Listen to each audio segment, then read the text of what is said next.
स्वागत है आपका द न्यूज पर। मैं हूं आपके साथ शेरिन। 2024 में बीजेपी को हराने के लिए विपक्षी पार्टियां आज बिहार में कर रही हैं मंथन, तो वहीं दूसरी तरफ इस बैठक को लेकर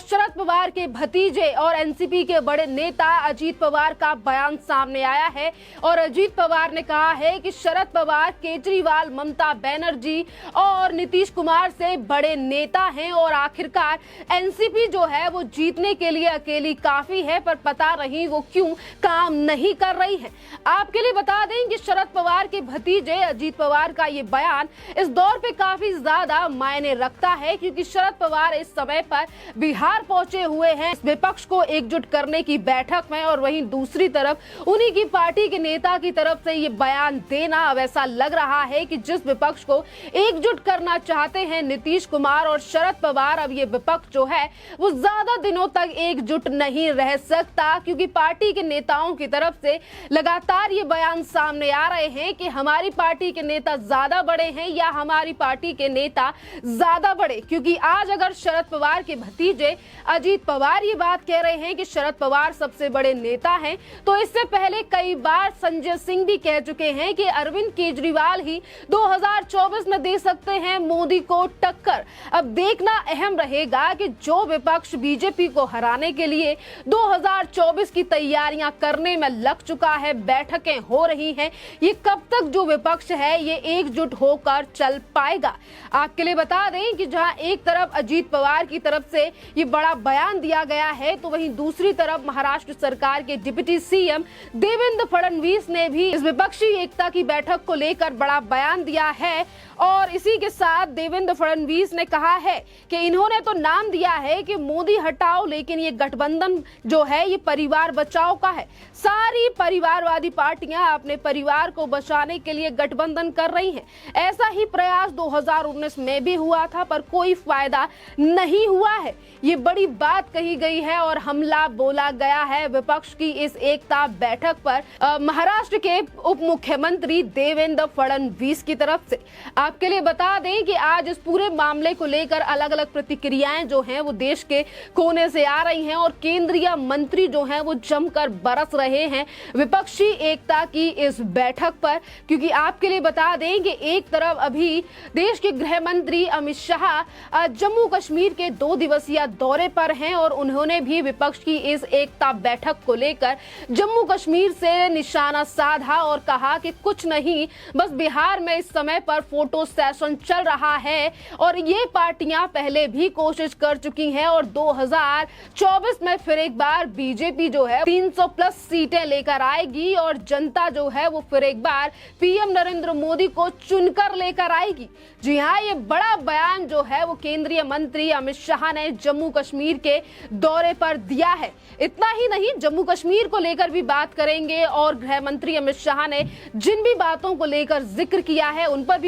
उनसे भी पर्दा हटाया जाएगा। पर इसी के साथ आपके लिए बता दें कि अगर केंद्रीय मंत्रियों की बात करें तो केंद्रीय मंत्री नित्यानंद झा ने भी इस पूरे मामले को लेकर राय रखी और एनआई से बात करते हुए उन्होंने कहा कि पटना की सड़कों पर अनेकों दूल्हों की दावेदारी लगी हुई है। दूल्हा कौन है ये तो साफ समझ आ गया है, वह कोई दावेदारी ही नहीं है। विपक्ष एक साथ लड़े या ना लड़े उससे कोई फर्क नहीं पड़ेगा। 2024 में जनता मोदी जी को ही फिर से प्रधानमंत्री बनाएगी। यानी कि बीजेपी जो है वो लगातार हमलावर है विपक्ष की इस बैठक को लेकर, जिस तरीके से लगातार निशाने साधे जा रहे हैं। एक तरफ केंद्रीय मंत्री तो वहीं दूसरी तरफ बीजेपी के बिहार के जो नेता हैं वो भी इस विपक्ष की बैठक पर लगातार निशाना जो है वो साध रहे हैं और कह रहे हैं कि किस तरीके से ये जो विपक्ष 2019 में पहले ही नकारा हो चुका है, जनता पहले ही इस विपक्ष पर भरोसा नहीं कर रही थी और अब फिर एक बार जो है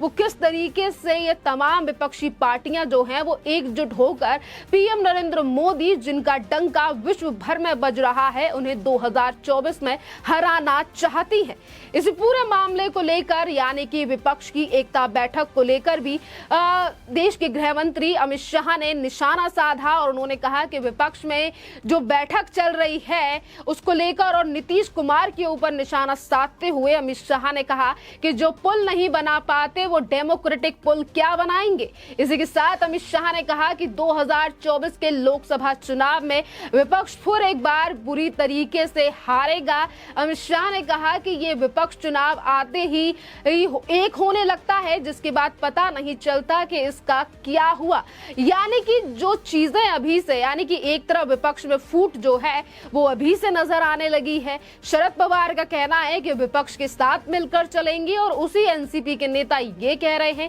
कि एनसीपी अपने बलबूते पर चुनाव जीत सकती है। जो नीतीश कुमार कह रहे हैं कि विपक्ष को एकजुट करना है, आज उनकी ही मुख्यमंत्री की कुर्सी को लेकर बिहार में दावेदारी लगी हुई है। लगातार जो पार्टियों को लेकर अलग अलग बयानबाजी सामने आ रही है एक दूसरे को लेकर, ये दर्शा भी रहा है कि शायद ये गठबंधन कितने दिन चलेगा। इस पर भी आगे जो है वो प्रश्न मार्क लगा हुआ है कि गठबंधन चलेगा या नहीं, क्योंकि अभी से पार्टियों के बीच में जो है वो विरोधाभास दिखने लगेगा। और इसी पूरे मामले पर बात करते हुए अमित शाह ने कहा है कि ये विपक्ष जो है वो पूरी तरीके से फिर एक बार फेल होगा और बीजेपी की ताकत इसी अंदाजे से लगा लीजिए कि पीएम मोदी को हराने के लिए पूरा विपक्ष एकजुट हो गया। गृह मंत्री अमित शाह ने कांग्रेस को तो पहले से ही सहारे की जरूरत थी और इसी के साथ उन्होंने कहा कि मोदी जी की सरकार ने देश भर से भ्रष्टाचार को खत्म किया।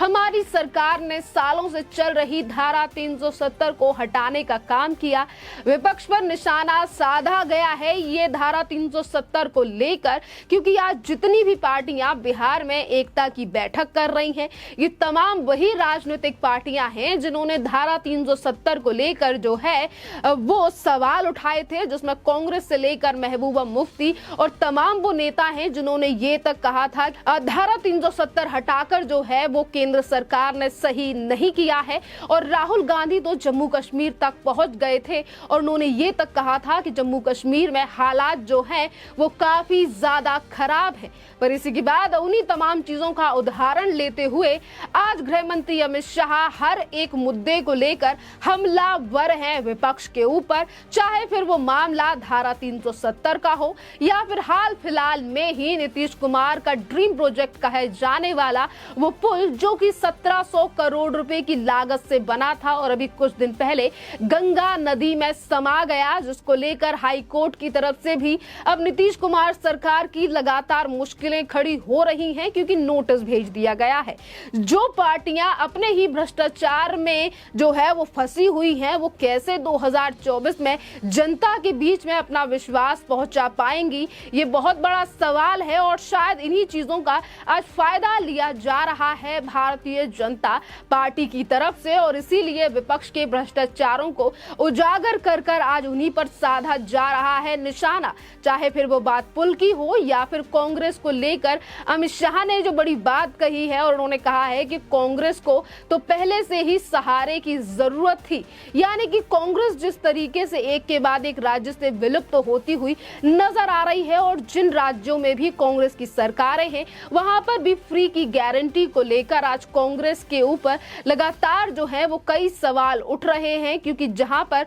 चाहे फिर हम बात हिमाचल प्रदेश की करें या फिर कर्नाटक की, और इसी तरीके से अलग अलग मुद्दों को लेकर विपक्ष की जो विचारधारा है वो कैसे हो पाएगी एक, क्योंकि इसी विपक्ष की विचारधारा को लेकर कई बार सवाल उठा है, क्योंकि एक तरफ यहाँ पर एनसीपी है, वहीं दूसरी तरफ नीतीश कुमार, तो वहीं दूसरी कांग्रेस, टीएमसी, ये तमाम जो राजनीतिक पार्टी हैं इन सभी की विचारधारा जो है वो एक दूसरे से अलग है। और ये तमाम चीजें हमने अभी भी देखी जब आम आदमी पार्टी को लेकर भी ये खबर जब सामने आई कि अध्यादेश को लेकर वॉकआउट कर सकते हैं अरविंद केजरीवाल। यानी कि जब एक पार्टी को अध्यादेश पर समर्थन जो है वो पूरा विपक्ष नहीं दे पा रहा, तो आखिरकार कौन बनेगा प्रधानमंत्री पद का उम्मीदवार, इसको लेकर पार्टियां किस तरीके से जो है वो एक दूसरे को समर्थन देंगी, इस पर भी जो है वो बहुत बड़ा प्रश्न मार्क है, जिसको लेकर आज जनता भी लगातार यही कह रही है कि विपक्ष एकजुट तो हो गया, अब कैंडिडेट का नाम भी बता दीजिए कि आखिरकार इन तमाम पार्टियों में से कौन लड़ेगा प्रधानमंत्री नरेंद्र मोदी के खिलाफ, क्योंकि एक तरफ ममता बनर्जी भी प्रधानमंत्री बनना चाहती हैं तो नीतीश कुमार का भी यही राग है। तो वहीं तीसरी तरफ अरविंद केजरीवाल भी अपने आप को किसी से कम नहीं समझते हैं। खैर, इस पूरे मामले पर आपकी जो भी राय हो, आप हमें कमेंट करके जरूर बताइए। धन्यवाद।